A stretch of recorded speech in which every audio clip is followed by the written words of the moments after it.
Well, hello everyone, and welcome to the first recipe of our home cooking month, where I take you back to some of the very first recipes I learned to cook.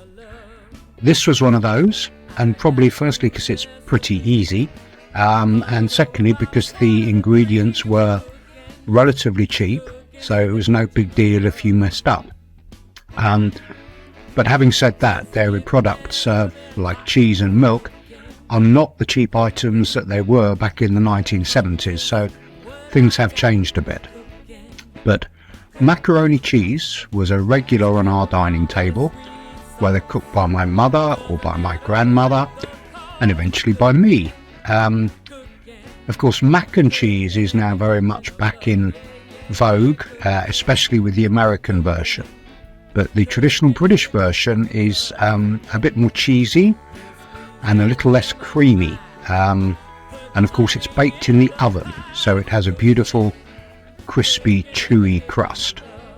The only twist today is that I'm going to make a gluten-free version of macaroni cheese because one of our house guests is allergic to gluten. But in practice this just means I'm going to use gluten-free pasta, and I'm going to use corn flour rather than wheat flour, but apart from that all the ingredients are exactly the same. So let's get cooking. Okay, so we have our pasta, some olive oil, just a little bit of olive oil to stop the pasta sticking, milk, whole milk, salt and pepper.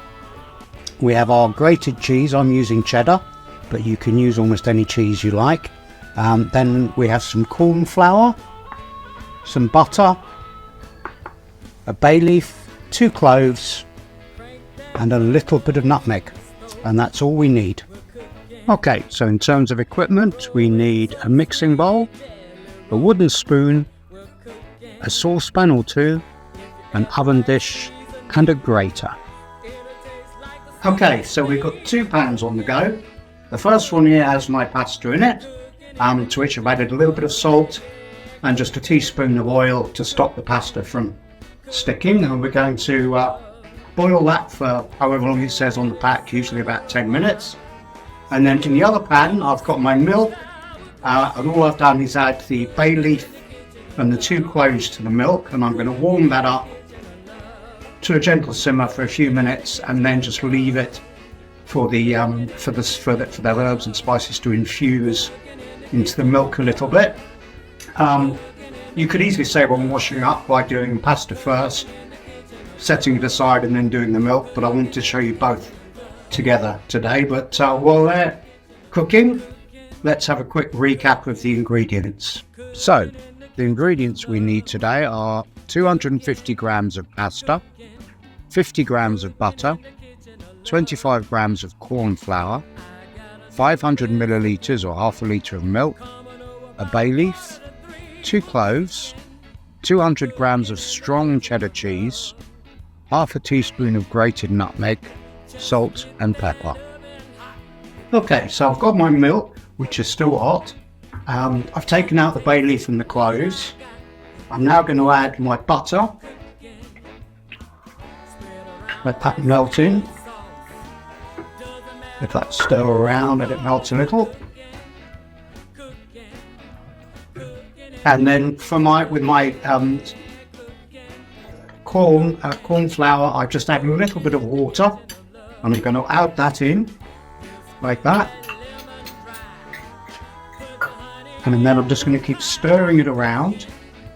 And after a few minutes, the starch in the corn flour should expand and thicken our sauce, and we'll end up with a nice thick creamy sauce, to which I will add half of my grated cheese and my nutmeg. And once that's all done, we'll be ready to combine everything and make our final dish. Okay, so here we have our thick cheesy sauce. We're going to just add that to the pasta, to the macaroni. You can give that a good stir around so it's all nicely mixed up. break up any of the macaroni so it's not in big clumps. And then we decant it into our baking dishes.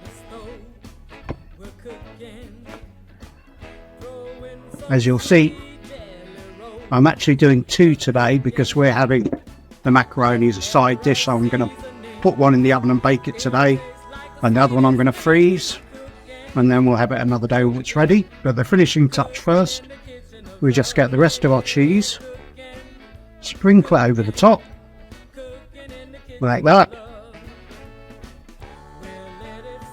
Then that will go in the oven, a medium oven, for around 20-30 minutes or so, basically until it's going brown on top, because that's important. If it doesn't, then you can always stick it under the grill for 5 minutes at the end, so you get that crusty, chewy top to it, which is the distinctive thing about oven-baked macaroni cheese. And that's it. Beautiful.